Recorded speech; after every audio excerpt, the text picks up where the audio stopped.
Hello बच्चों, नमस्कार। स्वागत है आपका अपने परिवार अंकित एजुकेशन अड्डा पर।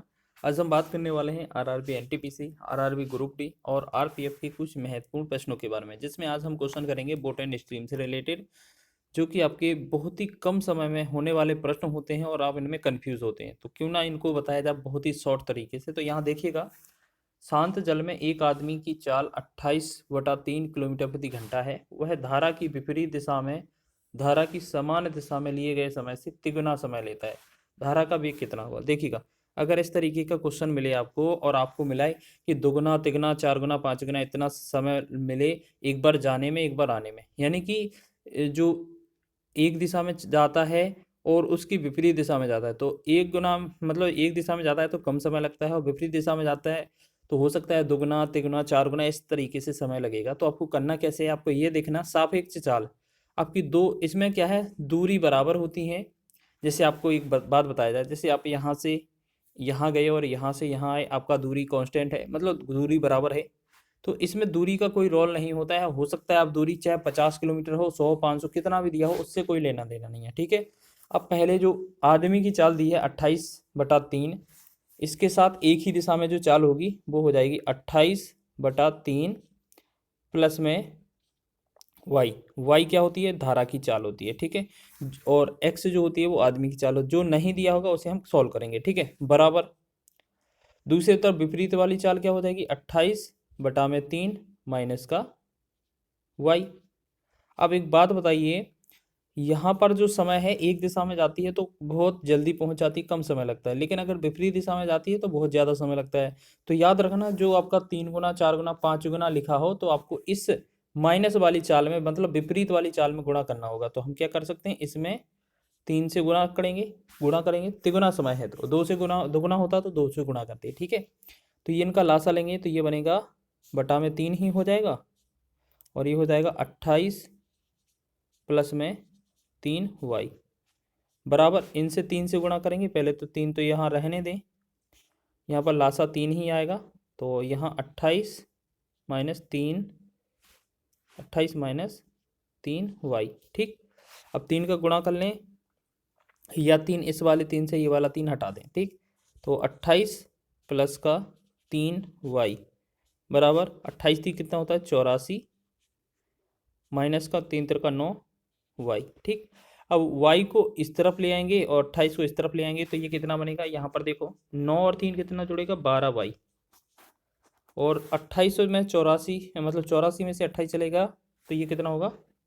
56। 56 हो जाएगा कि नहीं? क्योंकि 84 में से अगर 28 चला जाएगा तो ये हमारा 56 हो जाएगा, ठीक। तो y का वैल्यू अगर हमें निकालना है, धारा का चाल या धारा की गति, तो ये 56/12 होना चाहिए, ठीक। 56/12। तो 4 से डिवाइड करें, 4 तिया 12, 4 से डिवाइड करें तो 4 एकम 4, 4 चौके 16। तो इसका मान जो आया y का 14/3 बना। 14/3 आया, इसका धारा का चाल आ गया, तो यही हमारा आंसर हो जाएगा, ठीक है।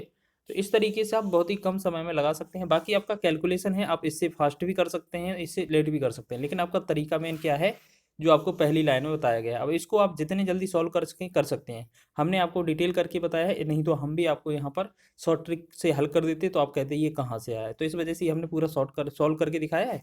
इस तरीके से आप करिएगा। नेक्स्ट क्वेश्चन देखें, उसी बेस पर आधारित है।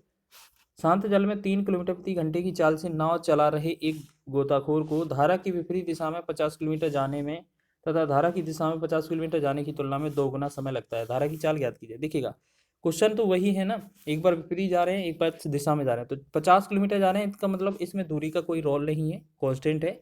बस जो गोताखोर या नाव की चाल है वो 3 किलोमीटर प्रति घंटा है, तो 3 लिखेंगे, एक बार एक्स लिखेंगे, ठीक है। सॉरी, एक्स नहीं, वाई आएगा, क्योंकि आप लिखने को एक्स भी लिख सकते हैं, लेकिन हम तो एक्स और वाई की वजह से एक्स को नाव मानते हैं और वाई को धारा, तो इस वजह से वाई लिखते हैं, ठीक है। दूसरी तरफ जो चाल होगी वो 3 - y होगी, लेकिन आपने बोला क्या है, 2 गुना समय लगता है, तो 2 गुना समय किसे लगेगा? जो माइनस वाली चाल होगी, क्योंकि विपरीत दिशा में समय ज़्यादा लगता है। बस यही चीज़ याद रखना। अब ये मत करना कि ये इसका दुगना होगा, आप तो ये देख लेना जहाँ भी माइनस मिले उस तरफ ही गुणा करना है, 2 गुना, 3 गुना, 4 गुना, ठीक है। लेकिन आधा लिखा जाएगा तो आधा इस तरफ गुणा करना होता है, ठीक है। आधा, तिहाई, पाँचवा, ऐसा इस तरीके से। तो इनको अगर कैलकुलेट करें तो 3 प्लस का y बराबर 2 × 6 माइनस का 2y, ठीक। अब y को इस तरफ ले आएंगे, 3 को इस तरफ ले आएंगे तो 3y बराबर 3 हो जाएगा। तो वाई का वैल्यू कितना आ जाएगा, कटकर 1। तो इस क्वेश्चन का जो राइट आंसर हो जाएगा हमारा 1 किलोमीटर प्रति घंटा। ठीक है, बहुत ही कम समय में आप उन्हीं प्रश्नों का जवाब दे रहे होंगे जो आपके रेलवे के एग्जाम ने हर बार पूछे हैं। देखिए ग्रुप डी 2022 में भी ये क्वेश्चन पूछा था, एनटीपीसी ने भी कई बार ये क्वेश्चन पूछे हैं, लेकिन ग्रुप डी में ये फेवरेट रहा है। यहाँ पर देखें, एक तैराक स्थिर जल में 9 किलोमीटर प्रति घंटा की गति से तैरने पर यह पाता है कि उसे धारा की दिशा में एक निश्चित दूरी तय करने में लगा हुआ समय धारा की विरुद्ध दिशा में उतनी ही दूरी तय करने में लगे समय का आधा है। देखो दूरी उतनी ही बराबर है, तो दूरी का मतलब कोई कुछ रोल ही नहीं है। लेकिन बोला क्या है, 9 किलोमीटर की चाल से अगर व्यक्ति चलता है, तैराक जाता है, तो एक चाल तो आपकी 9 + x होती है, बराबर एक आपकी 9 - x होती है। अब एक में बोला क्या है, लगे समय का आधा है। अगर आधा है समय तो या तो आप ऐसे करें सॉरी, देखो या तो आप ऐसे करें कि इस वाले को आधा कर दें तो बात बन जाएगी, ठीक है, या आप ऐसे ना करके इस वाले को दोगुना कर दें, बात बराबर है। क्योंकि अगर पहले वाला जो समय है धारा की दिशा में, या तो उसे आधा कर दें, या जो विपरीत दिशा में लगा समय उसे दोगुना कर दें, एक ही बात है, बात बराबर है। ठीक है, अब दोनों तरीके से कर सकते हैं, या तो 2 इसके नीचे ले लें या इसके गुणा में ले लें, दोनों बात बराबर है। ठीक है, यहाँ पर देखेंगे 9 + x बराबर यहाँ हो जाएगा 18 और माइनस का 2x। तो हम देखेंगे 2x को यहाँ ले आएंगे, 9 को यहाँ ले जाएंगे। ठीक है, तो x बराबर क्या हो जाएगा, नहीं 3x बराबर कितना हो जाएगा 9, और x की वैल्यू जो आएगी वो कितना हो जाएगी 3। तो इसका जो होगा फाइनल आंसर x बराबर 3 हो जाएगा। देखिएगा आप कितने अच्छे तरीके से क्वेश्चन दिए थे और बड़ी लैंग्वेज में दिए थे। हो सकता है बच्चे छोड़कर आए इसे, लेकिन हम आपको बता रहे हैं बहुत ही कम समय में इसको सॉल्व करना है। बोट एंड स्ट्रीम का जो टॉपिक होता है बहुत ही कम समय में सॉल्व हो जाते हैं क्वेश्चन। ठीक है, चलिए नेक्स्ट क्वेश्चन देखें। अगला क्वेश्चन क्या लिखा है, धारा के विपरीत 75 किलोमीटर की दूरी तय करने के लिए नाविक द्वारा 12 घंटे का समय लगता है, जबकि धारा की दिशा में उतनी दूरी तय करने में उसे केवल 7.5 घंटे का समय लगता है। धारा की गति कितनी? देखिएगा आपको क्या बोला गया है, एक बार तो आपको विपरीत दिशा में, तो विपरीत दिशा में चाल क्या होती है, x - y। इसकी चाल हमने पिछले वीडियो में भी कवर की थी कि 75 किलोमीटर जाता है तो 75 बटा में समय कितना है 12 घंटे, तो 12 इसी डिवाइड कर दें तो ये कितना होगा 12 × 72, 12 × 72 हो गया, और 3 बचा है, 12 × 2 = 24 और 12 × 5 = 60, 6.25 हो गया। अब एक बोल रहा है विपरीत एक ही दिशा में, तो x + y धारा की दिशा में हो जाएगा। उतने ही किलोमीटर की दूरी 7.5 घंटे में, यानी कि 75 बटा में कितना 7.5, 7.5 घंटे में।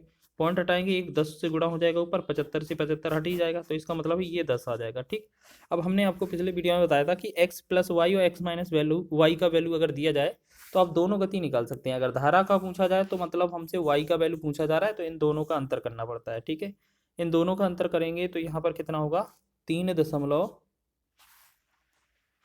धारा की गति कितनी है यहाँ पर हम भाग करेंगे, अगर यहाँ पर 3.75 हो जाएगा, 3.75। ठीक है, और बटा में 2 करते हैं। हमने क्या बोला, अगर धारा की गति है तो दोनों का अंतर कितना है आपका 3.75। ठीक है, और बटा में 2 कर देते हैं। अगर नाव का पूछा जाता है या, तो हम दोनों का जोड़ करके 2 से भाग करते, तो इसे भाग करना है बस।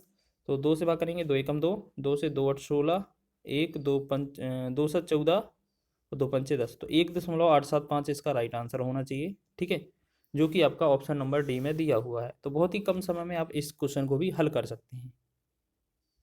थोड़ा स्पीड से है क्योंकि ये आपका रिवीजन है। ठीक है, अगला क्वेश्चन देखिए, जो हमने पहले पार्ट कवर कर लिया है ना, उसी टाइप से। रामू शांत पानी में 9 किलोमीटर प्रति घंटे की गति से नाव चला सकता है। उसे धारा की दिशा में जाने की तुलना में धारा की विपरीत दिशा में जाने का दुगुना समय लगता है, तो धारा की गति ज्ञात कीजिए। देखिएगा क्वेश्चन तो वही है सेम।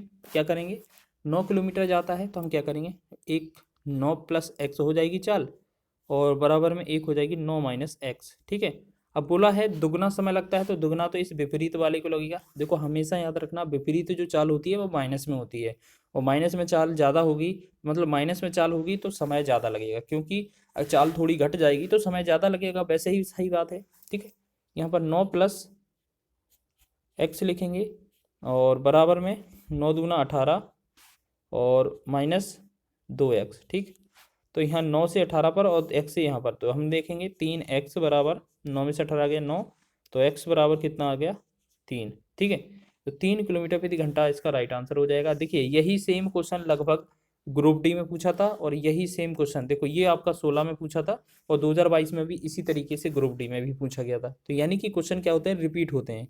और अगर आप इस तरीके से लगाते जाएंगे, हर एक टॉपिक से एक एक दो दो क्वेश्चन आप रिविजन करते जाएंगे, तो निश्चित ही आपका जो मैथ का स्कोर है वो अच्छा होने वाला है। ठीक है, हर एक क्वेश्चन का हर एक पार्ट आपका इंपॉर्टेंट रहता है, उसमें कुछ ना कुछ आपको सिखाया जाता है। अगर आप इन्हीं तरीकों का प्रयोग करेंगे तो हो सकता है आपका टाइम है ना बहुत कम लगे, और 100% एक्यूरेसी के साथ आप क्वेश्चन को लगा रहे होंगे। वीडियो अच्छा लगा है तो वीडियो को लाइक करें, शेयर करें, चैनल पर नए हैं तो चैनल को सब्सक्राइब कर लें।